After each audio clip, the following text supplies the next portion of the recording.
अस्सलाम वालेकुम मेरी प्यारी सी यूट्यूब फैमिली, कैसे हैं आप सब। उम्मीद करती हूँ आप सब लोग बिल्कुल ठीक होंगे और खैरियत से होंगे। हम लोग रोज़ ही चाटे वगैरह बना रहे थे, तो हमने सोचा कि आज हम अपना मेन्यू थोड़ा सा चेंज करते हैं। थोड़ा नहीं, पूरा का पूरा ही चेंज करते हैं। आपको पता है पकोड़े तो कंपलसरी हैं, तो पकोड़े तो बनने ही बनने हैं।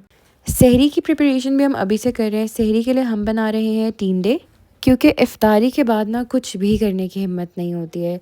तो सहरी में हमने जो बनाना होता है ना, वो भी हम अभी ही बना लेते हैं। बाकी पराठे और अंडे तो उस टाइम पे फ्रेश बनते हैं, लेकिन जो सब्ज़ी होती है वो हम दोपहर में ही बना लेते हैं। सो मैंने पहले ना टींडों के लिए प्याज़ों को अच्छी तरह से ब्राउन किया है, फिर टमाटर और टींडे दोनों डाल दिए हैं। टमाटरों को भी मैंने पहले डाल के ना सिर्फ 2 मिनट तक ही पकाया था।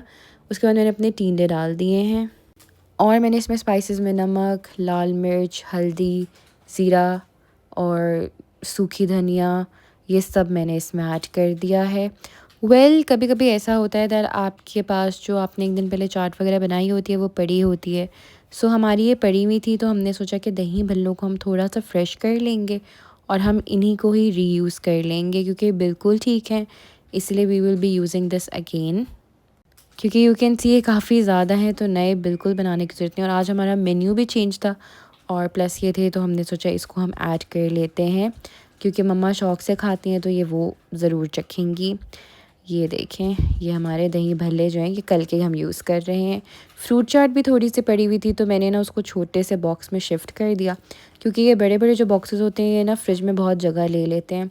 फिर जैसे चीज़ कम होती है हम उसको छोटे बॉक्स में शिफ्ट कर देते हैं, ताकि फ्रिज जो है ना वो मेसी ना लगे, वो बिल्कुल साफ़ सुथरा ही हो।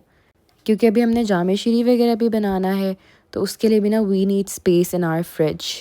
जामे शीरी और टैंग दो ऐसी चीज़ें हैं जो रमज़ान में सबसे ज़्यादा बनती हैं, और ये एवरीडे है। मेन्यू आपका खाने का कुछ भी हो, लेकिन जामे शीरी और टैंग को आप स्किप नहीं कर सकते हैं। व्लॉग देखते देखते अगर आप लोग मुझे सब्सक्राइब करना भूल गए हैं ना, तो जल्दी से मेरे चैनल को सब्सक्राइब कर दें और मेरी यूट्यूब की फैमिली का पार्ट बन जाएं। Coming back to our refreshing drinks, जो टैंग है ना उसमें लोग बहुत बहुत ज़्यादा चीनी डालते हैं, लेकिन मैं कोशिश करती हूँ कि चीनी बहुत ओवरलोडेड ना हो जाए, क्योंकि फिर ना बहुत ज़्यादा मीठा हो जाता है और हम लोग मीठा भी कम खाते हैं। जैसे हम स्पाइसी कम खाते हैं, वैसे हम मीठा भी कम ही कोशिश करते हैं कि खाएं।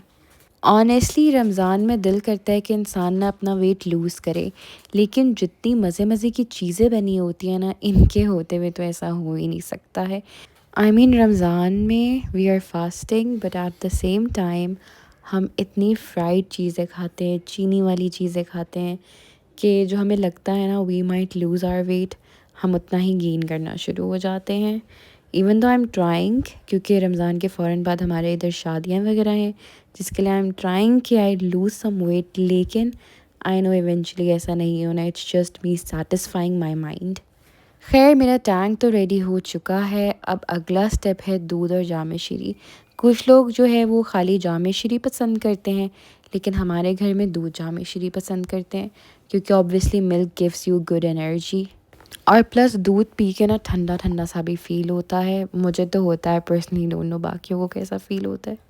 मेरी ना एक आदत है, मैं जब किचन में आती हूँ ना, मैं अपनी सारी चीज़ों को अरेंज करती हूँ एंड देन सबसे पहले मैं ये ड्रिंक्स बना के फ़्रिज में रख देती हूँ, क्योंकि अगर आप ये लास्ट मोमेंट के लिए रखते हो ना, तो एक तो आपके दिमाग से निकल जाता है, एंड में फ्राइंग का इतना ज़्यादा वो होता है ना, काम होता है, एंड देन हर चीज़ को आपको ना उसी टाइम पे सेट करके किचन को भी साफ़ करना होता है। तो इसीलिए ना मैं सबसे पहले आके ये वाला काम करती हूँ कि ये मेरा हो जाएगा, तो फिर बाकी चीज़ें ना साथ साथ होती जाएंगी और वो मैं रखती जाऊँगी, और एंड में मैं सिर्फ़ और सिर्फ फ्राइंग रखती हूँ, क्योंकि हमें ये होता है कि एंड की ना चीज़ सिर्फ़ और सिर्फ आपकी फ्राइंग होनी चाहिए। कुछ और ऐड कर दोगे ना तो एंड में बहुत अफरा तफरी हो जाती है। पीछे आप लोग को काफ़ी तारे नज़र आ रही होंगी, क्योंकि माइक्रोवेव, फ्रायर, हर चीज़ की ना यहाँ पे हमने सारी चीज़ें रखी हुई हैं, जिसकी वजह से ना पीछे तारों का काफ़ी ज़्यादा रश है। And I honestly want you guys to see कि जब हम और आप लोग किचन में काम कर रहे होते ना, तो किचन इतना तो मेसी हो जाता है। ये भी मेरा रेडी हो गया है। हमारा जो बिरयानी का मसाला है वो भी रेडी हो गया ऑलमोस्ट। अब बस हमने इसमें योगर्ट वगैरह ऐड करनी है, और फिर इसको जो है थोड़ी देर के लिए रख देना है, ये बनता रहेगा। वैसे आई एम रियली हैप्पी कि आज हमने ना बिरयानी रखी है मेन्यू में, क्योंकि मुझे ऐसा लगता है दैट मेन्यू चेंज करते भी रहो ना, तो भी आपको समझ नहीं आता है कि आप मेन्यू में रखो क्या, क्योंकि ज़्यादातर तो सबको यही पसंद होता है, फ्रूट चाट, दही भल्ले, इस तरह की चीज़ें। लेकिन कभी कभी मेन्यू चेंज करो ना, तो अगले दिन जब हम बनाते हैं तो वो चीज़ मज़े की लगना शुरू हो जाती है। इसीलिए आज जो हमारा मेन्यू है वो चेंज है, वो दही भल्ले फ्रूट चाट नहीं है, वो बिरयानी है और पकोड़े हैं। आप कुछ भी स्किप कर सकते हैं, लेकिन आप पकोड़ों को बिल्कुल भी स्किप नहीं कर सकते हैं। पकोड़े तो ज़रूरी ही ज़रूरी हैं। एंड बिलीव मी, हमारे घर में जैसे ही रोज़ा खुलता है, सबसे पहले हम लोग फ्राइड चीज़ें खाते हैं, उसके बाद हम लोग कुछ और खाते हैं। अब आप लोगों का मुझे नहीं पता है कि आप लोगों को फ्राइड चीज़ें कितनी पसंद है, कितनी नहीं पसंद है, लेकिन भाई हमें तो ये पकोड़े, रोल, समोसे, इस तरह की चीज़ें बहुत बहुत ज़्यादा पसंद हैं। सॉरी मैं बताना भूल गई, बट पकोड़ों के साथ साथ ना, जो हमने अपने फ्रोज़न आइटम्स थे ना, उसमें से हम ये चिकन स्प्रिंग रोल्स भी बना रहे हैं। बिरयानी आप लोग हमारी चेक करें, बिरयानी माशाल्लाह माशाल्लाह से बिल्कुल रेडी हो गई है। अब बस हम इसको ना सर्विंग ट्रे में निकाल रहे थे, ताकि हम इसको अच्छे से ना उस पे टेबल पे सेट कर लें। एंड बिरयानी की खुशबू से मुझे इतनी भूख लग रही थी, इतनी भूख लग रही थी, मैं आप लोगों को बता नहीं सकती हूँ। बिरयानी तो ऐसी चीज़ है जिसको भूख ना भी लगे ना, उसको भी खुशबू से भूख लग जाती है। तो मैं तो वैसे ही रोज़े में थी, मेरा तो भूख लगना वाज़ वेरी जेन्युइन। अच्छा जी, रोज़ा जो है वो स्टार्ट होने लगा और हमारी जो टेबल है वो अल्हम्दुलिल्लाह से ना सेट हो चुकी है। रोज़ा वगैरह हमने खोल लिया था अल्हम्दुलिल्लाह। उसके बाद आपको पता है चाय इज़ वेरी इंपॉर्टेंट, चाय का तो एक सेशन बनता है, क्योंकि आपकी एनर्जी इतनी ड्रेन्ड आउट हो चुकी होती है ना, कि चाय जो है वो आपको एनर्जी देती है। आप जितना भी खा पी लो, चाय इज़ वेरी इम्पॉर्टेंट। और फिर सहरी में भी ज़्यादा तो मैं चाय नहीं पीती हूँ, लेकिन कभी कभी ना मेरा चाय पीने का बहुत ज़्यादा दिल करता है। ये हमारी इलायची पाउडर है, ये हमने घर पे ही बनाया है इलायचियों से। इसको डाल लो तो ओए होए, चाय का टेस्ट और चाय की खुशबू क्या ही हो जाती है। मतलब जिसका दिल नहीं कर रहा चाय पीने का, उसका भी दिल चाय पीने का कर जाए। And honestly I can't believe, मैं वो लड़की हूँ जो टी बैग वाली चाय पसंद करती थी, और अब आफ्टर आई गॉट मैरिड मुझे ये वाली चाय बहुत अच्छी लगती है। Even though this is time taking, लेकिन अब मुझे इसकी आदत हो गई। अब मुझे ऐसा लगता है कि शायद टी बैग वाली चाय मुझसे ना पी जाए। अच्छा, एक और बात बता दूँ, ये चाय मैं फ़ौरन इफ्तारी के बाद नहीं पी रही हूँ, मैं रात के टाइम पे पी रही हूँ, विच इज़ अराउंड 10 और 11। इस टाइम पे चाय का दिल करता है, क्योंकि इफ्तारी के बाद आपने जो है वो रिफ़्रेशिंग ड्रिंक्स वगैरह जो पी होती है ना, ये जाम शीरी, टैंग, उसके बाद तो किसी चीज़ का दिल नहीं करता। उसके बाद बस दिल करता है कि बंदा ना तरावियाँ पढ़े और सो जाए।